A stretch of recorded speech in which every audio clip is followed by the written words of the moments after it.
down on the right. Good Tai Chi posture. Out and to the side on an L. Move that ball. Part the wild horse's mane. Stretch. Sit back, sit down. Twist step. Ball and T. L and ball. Bow stance. Sit back, sit down. Pivot. Ball and T, root down, store that energy. L stance, move that energy. Bow stance. Sit back, sit down. Pivot.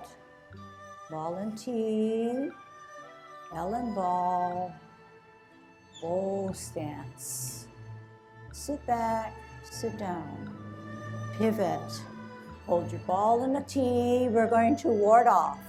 Out and to the side. Move that ball. Push your opponent away. Good pocket. Turn the hips and waist. Sit down as you pull back. Look back. Turn. Square. Contact. Push that energy out. Roll back. Make yourself small. Roll forward. Sit back.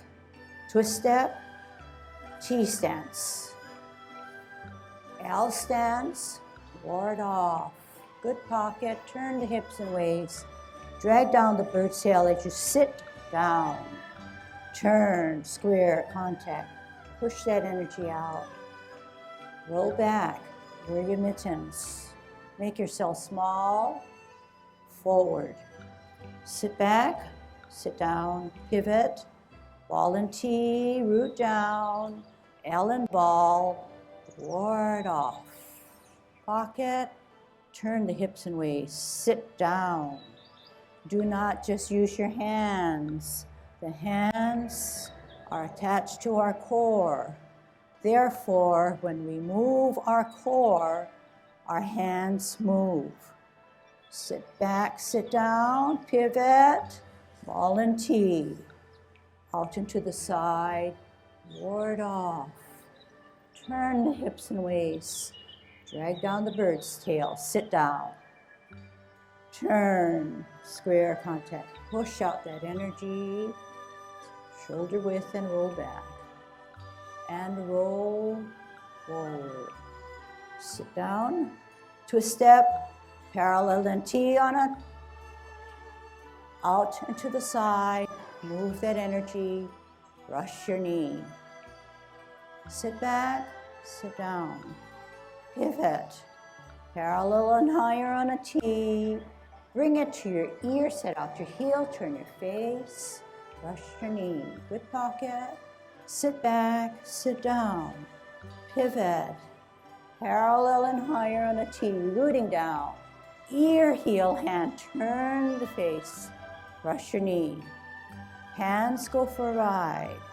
Twist step. Hands go for the ride. Ear, heel, hand, turn the hips and waist. Brush your knee. Sit back, sit down. Hold your ball on a T. Okay, so looking at the three movements we just did, how do our hands go for the ride? So in the first instance, when we're parting the wild horse's mane, if I put my hand out here, the hand just doesn't extend this way. What is it doing? The hand extends out only because my body allows it to go out. On this side, we said the hands go for the ride. If my energy is stored in my back, I need to move that energy. I set my hand and my core is making my hands move.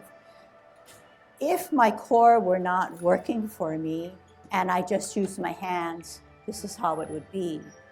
But in doing this, I'm using my whole body. So the extent of which I turned my hips and waist and fully have extended, I have my flying diagonal. To do it in an opposite way, And I did not use my hands and waist, waist and hips. This is how I would be, which is a misalignment. So to do it correctly, you're going to have to move that ball. I set my hand up this way, but as I use my core and my mind, it pushes me to do that diagonal. So that was parting of the wild horse's mane. Then we looked into warding off. So in a ward off, no different. If I set my hand here and I'm not moving my hand.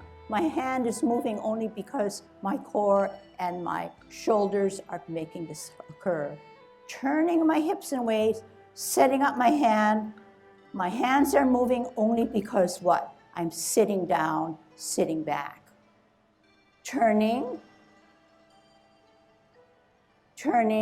contact, push. Rolling back. You can get a spiral in over here. So you're rolling back, and then you're coming forward this way. So if I were not using my core, I don't know if I can do it, I would be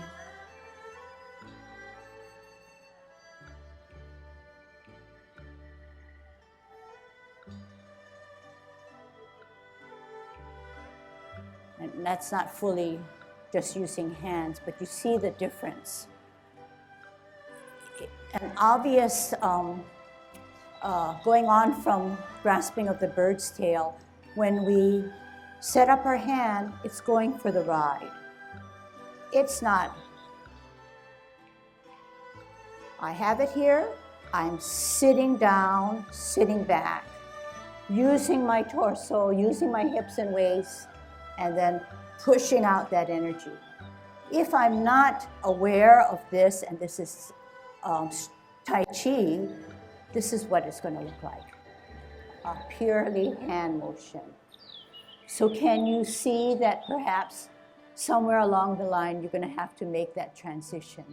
Okay, and every time you're consciously aware of what is Tai Chi and how your hands are only going for the ride and concentrating more fully on your hips and waist and your core, then that's the way to do it. Don't concentrate on where the hands are going to go. They go for the ride. Then once you feel that going for the ride, then perhaps you can refine where your fingertips are in conjunction with your total body movement, okay? So did I cover all of it? Brush knee now, okay? Brush knee. We're on the T step, root it down. So I always say that the more you can root down and identify where your energy is, the better it is for you then to dispense that energy. If the energy is all stored on the back foot, and this is weightless, when we finally put our heel down, the energy is still stored here. Granted, there is maybe 1%, okay, here.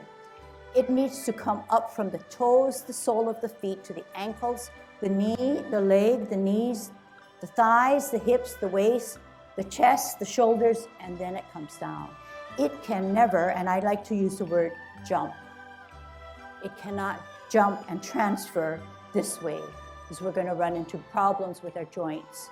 Okay, so you are going to have to consciously be aware that the energy travels in a certain way and not in a jump fashion. So that will slow you down. It'll make your mind process your movement, which is very ideal. So we said that we were on a T stance and we're parallel and higher. We also know that this occurs. This occurs, this occurs, this occurs, this occurs. If I did not, I'll do it again. If I did not store my energy and if I did not use my body, it would look entirely different. So can you see here again, when I finally brushed my knee, everything came into play.